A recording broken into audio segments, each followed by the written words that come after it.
Krishna, this is Gajendra Moksham climax video. After Gajendra has completed his prayers, how Lord came and saved him, that we are going to see in this video. So this is the last part. We'll first see the remaining 8 prayers. We have already seen 20 prayers in previous parts. In part 1, we saw the story of this elephant Gajendra and crocodile. What was their previous life we saw in part 1. And in part 2 we saw the meaning of the first 10 shlokas. And in part 3 we saw the meaning of the next 10 shlokas, that is from shloka number 11 to 20.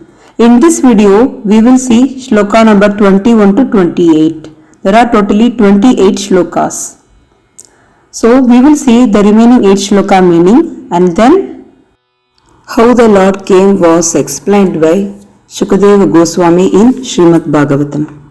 So first we will see shloka number 21 meaning. Yasya brahmadayo deva veda lokascharacharaha nama rupa vibedena falgvyacha kalaya kritaha.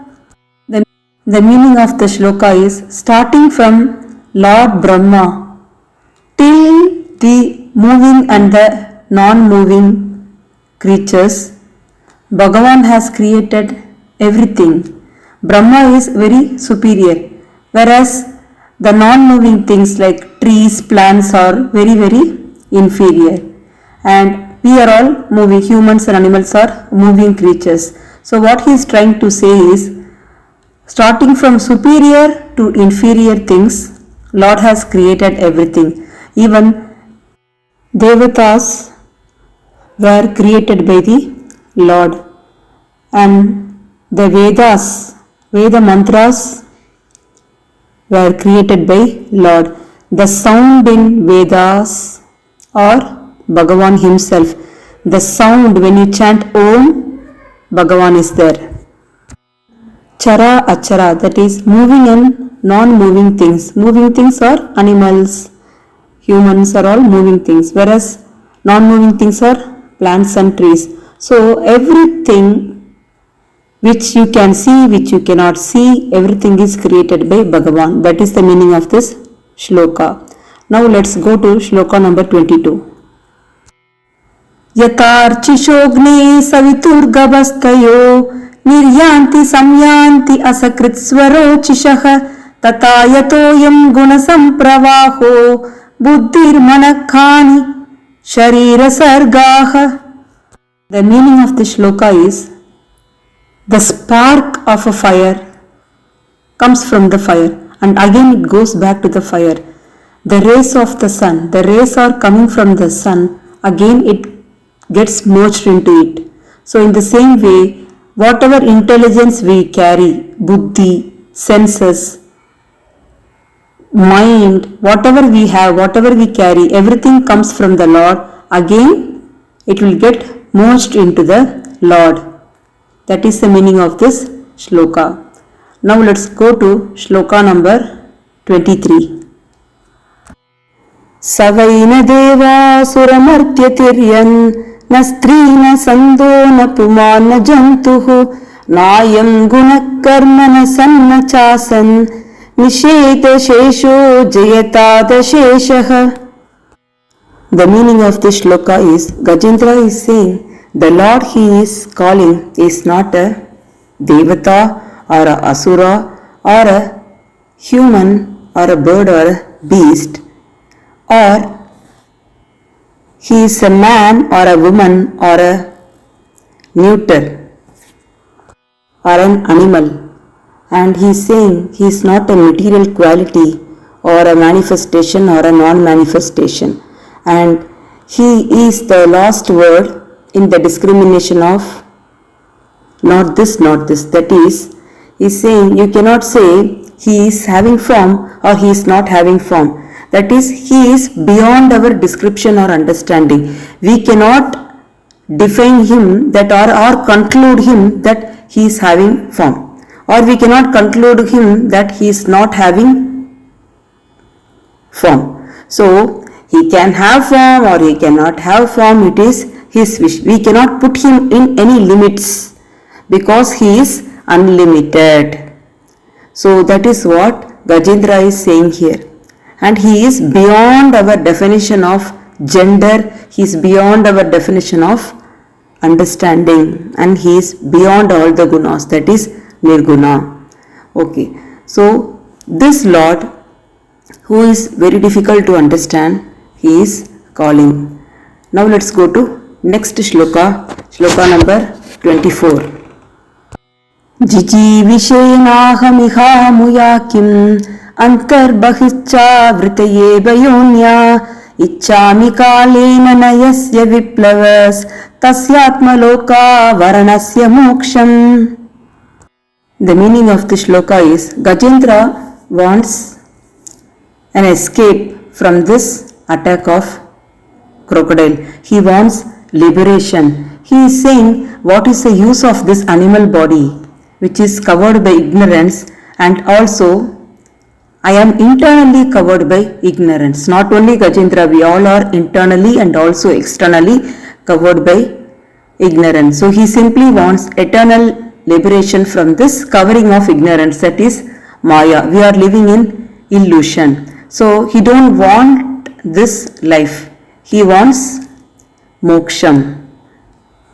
He says he is externally covered by ignorance is because it is an animal body. So he don't want either the animal body or the human body. He simply wants liberation. He don't want any body in next life. He just simply wants liberation. Now let's go to next shloka, shloka number 25. Soham vishvasrajam vishvam avishvam vishvavedasam vishwatmanam ajam brahma pranatosmi parampatam. The meaning of this shloka is, now Gajendra wants release from this material life. So he is saying, I offer my respects to the Lord who is the creator of the universe and who is himself the form of the universe.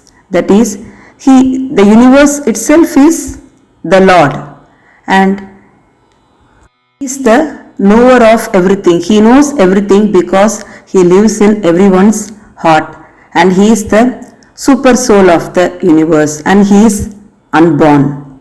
That is, he is Aja. So he is paying his respectful obeisances to the Lord who created this universe. That is the meaning of this shloka. Now let's go to shloka number 26.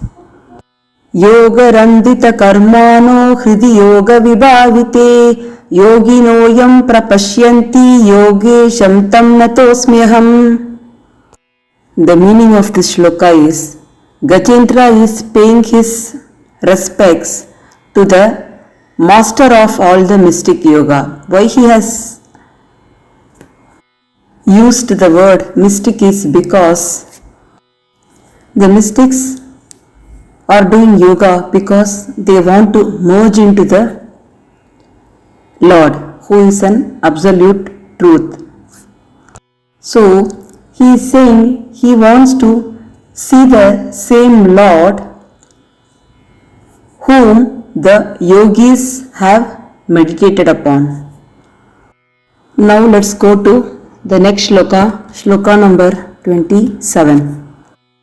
Namo namastubhyam asahya vega shakti trayaya kiladi gunaya prapanna palaya duranta shaktaye katindriyanam anavapya vartmani. The meaning of this shloka is, Lord is unapproachable by those who are unable to control their senses. Who cannot control the senses cannot attain the Lord. That is what Gajendra is saying here.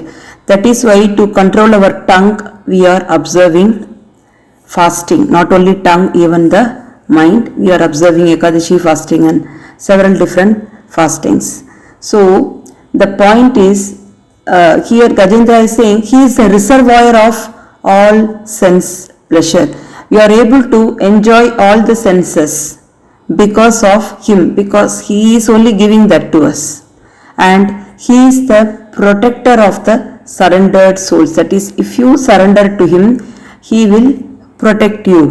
So he is saying he is the controller of formidable strength in three kinds of energy. What are the three kinds of energy?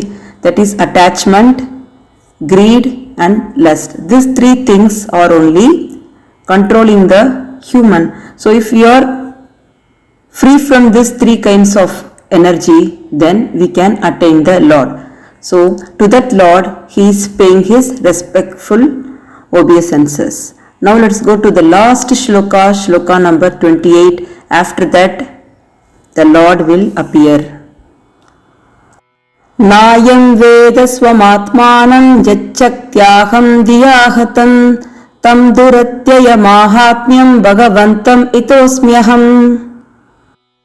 The meaning of this shloka is, Gajendra is saying the glories of the Lord are very difficult to understand, because though we are part and parcel of the Lord, that is, this Jivatma is Amsa, that is part of the Paramatma, but still the Jivatma forgets its real identity because of the bodily concept of life. Because of the illusion, many people think that this is the end of the life, so we need to live life to the fullest, and they party so much because they think this is their last life. They don't have the knowledge that there is life beyond this human life also. That is, after our death also there is another life. We may get another body.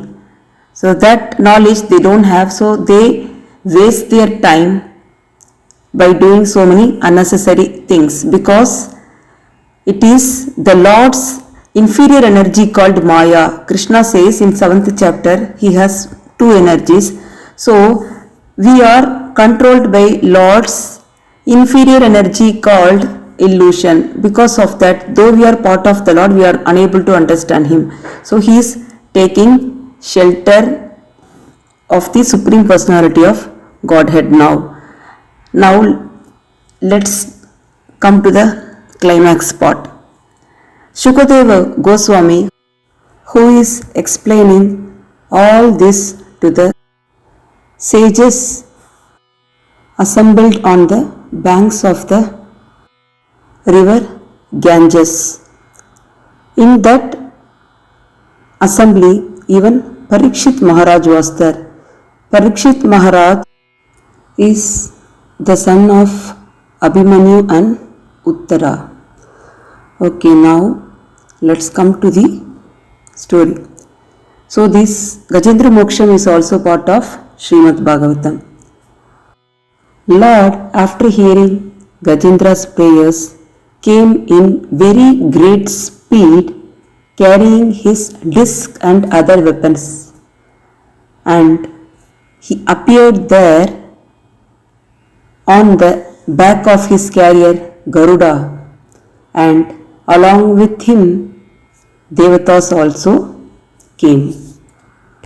By seeing Narayana in the sky, Gajendra immediately took a lotus flower in his trunk, and with great difficulty, due to the painful condition, he said, "O Narayana, Master of the universe, please accept me respectful obeisances unto you."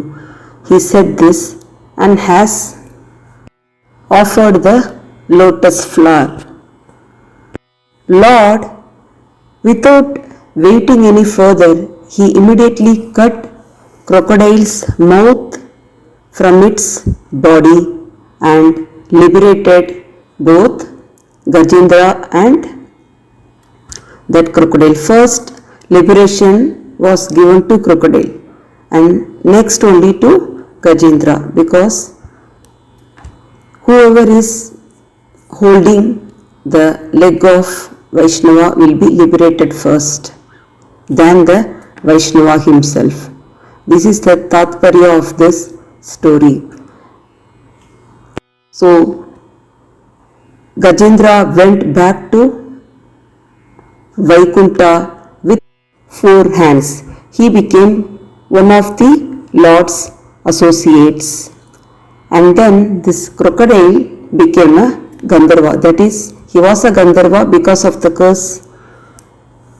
He became crocodile. So he has got his original position. That is, he became a Gandharva again.